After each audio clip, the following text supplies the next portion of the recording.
Foi a Igreja de São João Evangelista, em Vila Nova de Gaia, que acolheu a celebração nacional do Oitavário de Oração pela Unidade dos Cristãos.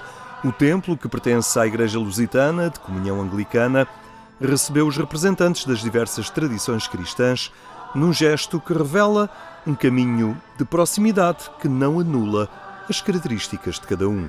É um dever nosso, é um dever dos cristãos celebrarem a sua unidade em Cristo. E na medida em que celebram a sua unidade em Cristo, os cristãos encontram-se para viverem juntos uma mesma liturgia, para darem graças a Deus, para aprofundarem o seu conhecimento e, acima de tudo, deixarem-se interpelar pelo Espírito Santo. Por isso, todos os anos e com muita alegria, muitas celebrações se realizam em Portugal no âmbito daquilo que é chamado o Oitavário pela Unidade. Portanto, nós celebramos juntos aquilo que é um dom de Cristo para a sua Igreja, que é a unidade, naturalmente na diversidade das diversas tradições. Sem negar uma história onde não faltam episódios de divisão e cismas, os cristãos têm desenvolvido um diálogo de aproximação que hoje é já de caminho comum em diversas iniciativas sociais e pastorais. O diálogo ecuménico permite sentarmos à mesma mesa, olharmos no rosto, sentirmos as palavras que ecoam do nosso coração, naquilo que são os pensamentos que cruzamos em torno do nosso credo, da nossa crença e depois das vivências dessa mesma fé no concreto de cada religião, e onde possamos, nesse diálogo, fazer as pontes no respeito mútuo de uns pelos outros e nessas pontes sermos capazes de caminhar irmãmente. Desta semana e das suas celebrações sai também o apelo que o diálogo interreligioso dirige no sentido da paz.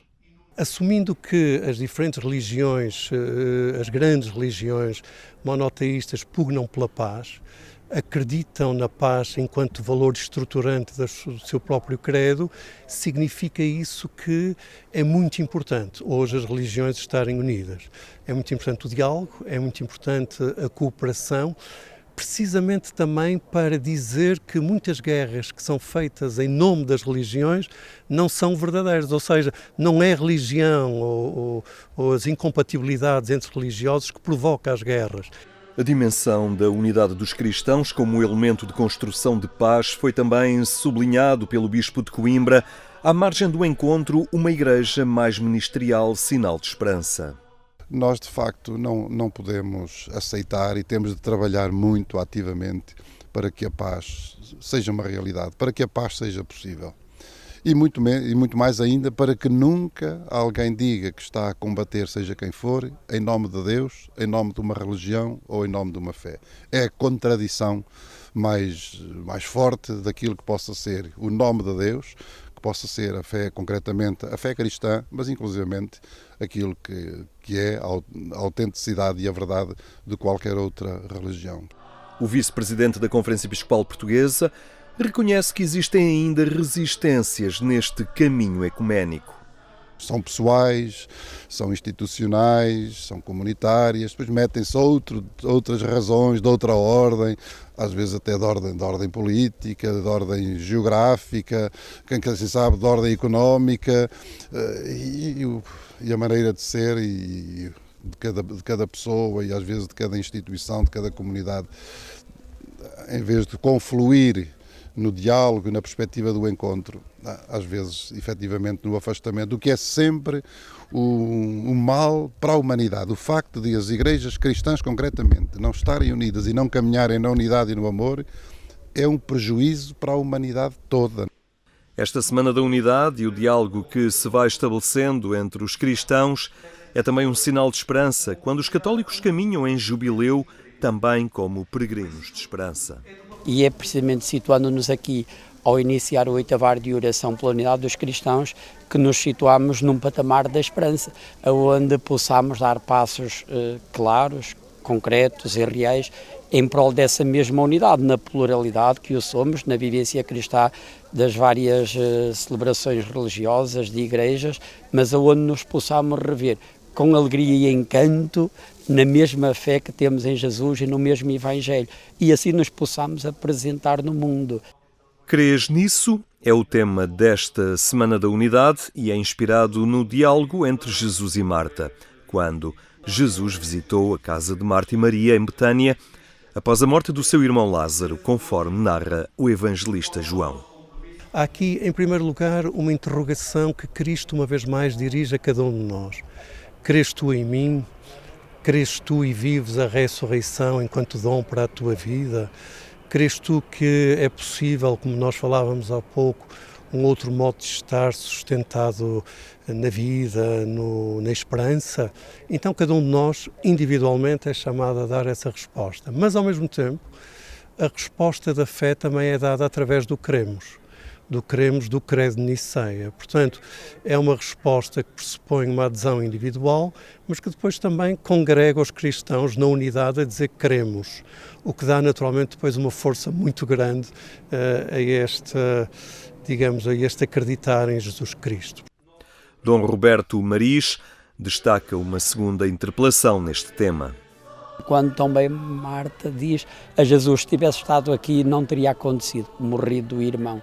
Se tivesse estado aqui, também poderíamos às vezes nos interpelar, será que o Senhor não está e por isso acontecem as divisões e as guerras? Não, o Senhor esteve, o Senhor está e o Senhor estará.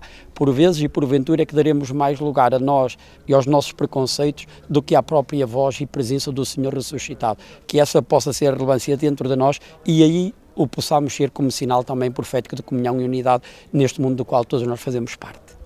Um trabalho que não é só para a Semana de Oração pela Unidade dos Cristãos, mas que inspira também a atividade nas dioceses ao longo de todo o ano. Também na Diocese do Porto, onde aconteceu esta celebração, se trabalha na dimensão ecuménica. A equipa que trabalha aqui na Diocese do Porto, na articulação neste diálogo ecuménico, neste trabalho ecuménico, é sem dúvida exemplar, porque não é algo que acontece meramente situado a este dia, a esta semana, a este oitavário. Mas é um trabalho profícuo que acontece ao longo de todo o ano. Falava com quem é o responsável, aqui atrasado, sobre esse mesmo caminho e ele falava e aflorava o aprofundamento que existiu no respeito, na comunhão e naquilo que é a valorização de uns pelos outros por esse trabalho contínuo, constante e perdurado no caminhar do tempo. Na Igreja Lusitana, esta semana é também inspiradora para diversos momentos de encontro e oração. As igrejas lusitanas e também as igrejas do Conselho Português de Igrejas Cristãs, um pouco por todo o país, onde se encontram localmente, celebram com outras igrejas esta unidade. Por isso, nós vamos ter muitas comunidades, de norte a sul do país, envolvidas nesta oração, encontrando-se, partilhando, no fundo fazendo festa em Jesus Cristo. Portanto, será uma semana de grande atividade para as diferentes comunidades da Igreja Lusitana, do Conselho, da Igreja Metodista, da Igreja Presbiteriana e também de outras igrejas. Uma semana que acontece quando se assinalam 1700 anos da fixação do Credo de Niceia, proclamado pelos cristãos e que define o conteúdo da sua fé. Esta semana é um sinal de caminho comum e de unidade, que é também interpelação para um mundo dividido por conflitos, onde é necessário apostar no entendimento e na paz.